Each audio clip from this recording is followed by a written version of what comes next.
السلام علیکم ورحمۃ اللہ وبرکاتہ۔ تختی نمبر 22، میم ساکن کا قاعدہ۔ اس سے پہلے آپ نے تنوین اور نون ساکن کا قاعدہ پڑھا، اس سے پہلے آپ نے را ساکن کا قاعدہ پڑھا، اب میم ساکن کا قاعدہ ہے۔ ادغام شفوی۔ ادغام شفوی کیا ہے اس کو تھوڑا سا سمجھتے ہیں۔ میم ساکن کے بعد میم آئے تو میم کو میم سے ملا کر گننے کے ساتھ پڑھا جائے گا، یعنی میم ساکن کے بعد میم آئے تو میم کو میم کے ساتھ ملا کر گنہ کے ساتھ پڑھا جائے گا۔ جب آپ نیچے چلیں گے سبق کے اندر تو آپ کو پتہ چلے گا۔ اخفاء شفوی۔ اخفاء شفوی کیا ہے؟ میم ساکن کے بعد با آئے تو گننے کے ساتھ اخفاء ہوگا، یعنی میم ساکن کے بعد با اگر آئے گا تو اخفاء کے ساتھ گننا ہوگا۔ اظہار شفوی۔ میم ساکن کے بعد با اور میم کے علاوہ، یعنی اوپر کے جو دو ہے با اور میم کے علاوہ کوئی اور حرف بالخصوص واو اور یا آئے تو میم کو ظاہر کر کے پڑھنا چاہیے، یعنی بالخصوص یعنی خاص کر دیا ہے، واو اور یا آئے تو میم کو ظاہر کر کے پڑھنا چاہیے، جیسے اردو میں ہم اور تم کی میم۔ اب ادغام شفوی کی مثال یہاں پہ بتا رہے ہیں۔ ادغام شفوی کیا ہے اس کی مثال بتا رہے ہیں۔ الیکم مرسلون، الیکم مرسلون۔ میم ساکن ہے، یہاں پہ دیکھیں آپ، میم ساکن ہے، اس کے بعد میم ہے اور میم یعنی دو میم ہے، تو میم کو میم کے ساتھ ملا کر غنہ کے ساتھ پڑھا جائے گا۔ تو گنہ کی آواز کیا ہوتی ہے؟ گنہ آپ نے پچھلے والے سبق میں پڑھا ہے کہ ناک میں حرف کو تھوڑی دیر کے لیے چھپانا اور گنگنانا، یعنی ناک کے اندر سے آواز نکالنا۔ الیکم مرسلون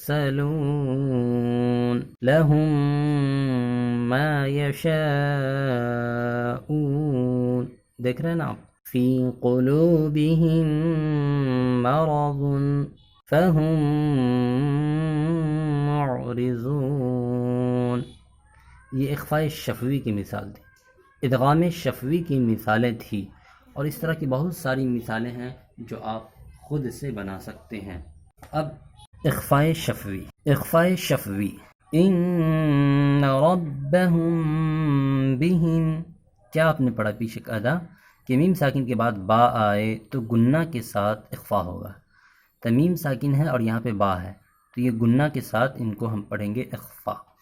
ان ربہم بہم ترمیہم بحجارۃ من سجیل۔ یہاں پہ دیکھیے ترمیہم، ہم میں بھی یہی قاعدہ ہے، میم ساکن اس کے بعد با ہے۔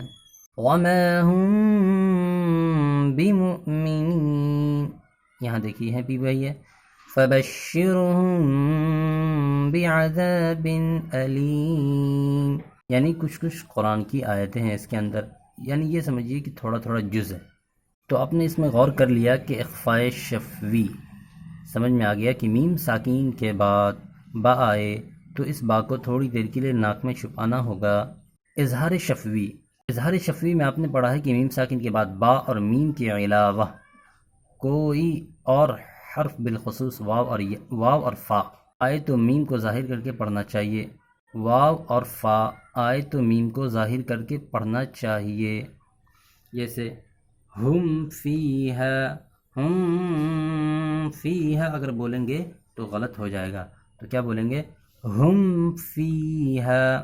میم ساکن ہے، اس کے بعد یہاں پہ فا ہے، واو اور فا آئے تو میم ظاہر ہوگا، تو واو اور فا آئے تو فا ظاہر ہوگا۔ ہم فیہا لکم دینکم لم یلبسوا ام لم تنذرہم لہم اجر۔ تو اس میں آپ نے کیا سمجھ رکھا ہے کہ تین چیز بتایا گیا اس کے اندر: ادغام شفوی، اخفاء شفوی، اظہار شفوی۔ ان کو آپ کو یاد کرنا ہے اور کمنٹ میں بتانا ہے کہ میں نے یاد کر لیا ہے۔ اس سے مجھے خوشی ہوگی کہ میرا محنت رنگ لا رہا ہے، میں نے جو کوشش کی ہے اللہ کے فضل و کرم سے وہ میری کوشش مکمل اور تام ہو رہی ہے۔ تو آپ ضرور ان سب کو یاد کریں، غور کریں اور پڑھیں، تب جا کے آپ معروف پڑھیں گے، اچھا پڑھیں گے، تجویز کے ساتھ پڑھیں گے، قاعدہ اور اصول و ضوابط کے ساتھ پڑھیں گے۔ تو بس ملتے ہیں اگلے سبق میں انشاءاللہ، اپنا خیال رکھیے گا۔